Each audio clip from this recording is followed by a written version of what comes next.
Je m'appelle Franck Darcel, je suis arrivé à Rennes en 77 pour commencer des études que j'ai interrompues pour faire de la musique. Donc j'ai eu essentiellement une carrière de saltimbanque jusqu'au début des années 2000 où j'ai commencé à m'intéresser à la politique. Et c'est la troisième fois que je participe à une élection municipale, c'est la première fois que je suis tête de liste. Et si je le fais avec cette liste Red Bretagne Europe, c'est parce que j'aimerais qu'on change complètement de paradigme, parce que je suis tout à fait rétif au centralisme français, la manière dont organiser l'État français, parce que je pense que c'est néfaste pour la vie des villes, des capitales de régions et pour les régions elles-mêmes. Et je crois que si on allait vers une France fédérale, on vivrait bien mieux, y compris économiquement.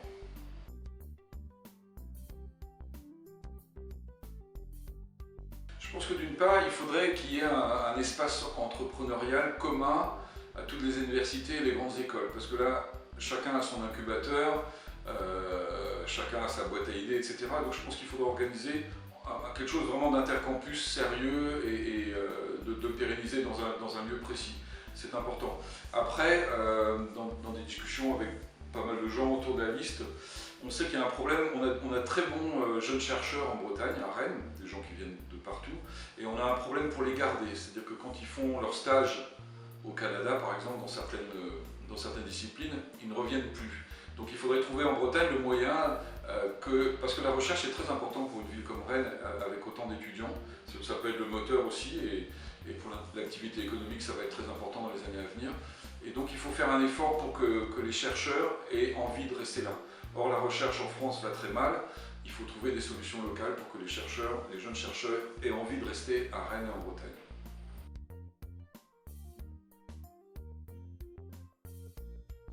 Alors nous, dans un premier lieu, sur cet axe de changement de système de pensée, de système de fonctionnement, on ne veut plus de la métropole telle qu'elle est construite maintenant. On pense qu'une métropole doit être un espace urbain, donc nous on est pour que la métropole rennaise soit seulement Rennes et la première couronne, les 12 premières communes de la première couronne. Et là on a un véritable ensemble qui fait du sens, qui est un espace urbain, donc une vraie métropole, et surtout en termes de transport, en termes de déplacement, de respect de l'environnement, on peut faire quelque chose de cohérent. Avoir voulu intégrer autant d'espace rural dans une métropole qui fait 700 km², c'est-à-dire à peu près la taille de New York, pour à peu près 20 fois moins d'habitants, ça n'a aucun sens. En termes environnementaux, ça n'a aucun sens. Donc une des premières étapes, c'est de resserrer Rennes à l'espace purement urbain. Et à partir de là, je crois qu'on peut, à la fois en termes de respect de l'environnement et aussi économiquement, avoir quelque chose de beaucoup plus cohérent et attractif.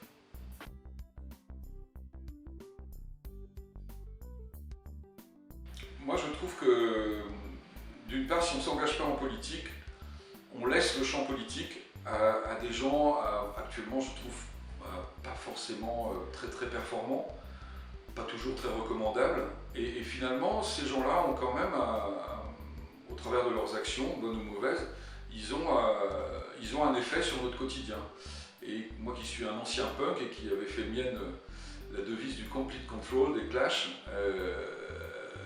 entre autres, je pense que c'est important d'essayer d'avoir la plus grande prise possible sur ce qui nous arrive dans la vie, et ça veut dire qu'on ne peut pas abandonner le champ politique à des professionnels. On doit tous s'y intéresser.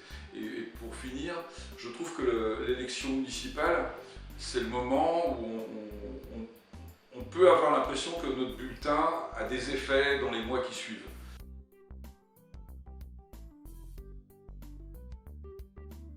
Écoutez, sur les transports, M. Compagnon parle de prolonger les lignes de métro actuelles par des tramways. Je suis entièrement d'accord, d'autant qu'on en avait discuté l'été dernier. Madame Bondon propose une votation citoyenne à l'année, c'était aussi dans notre projet, donc je suis complètement en phase.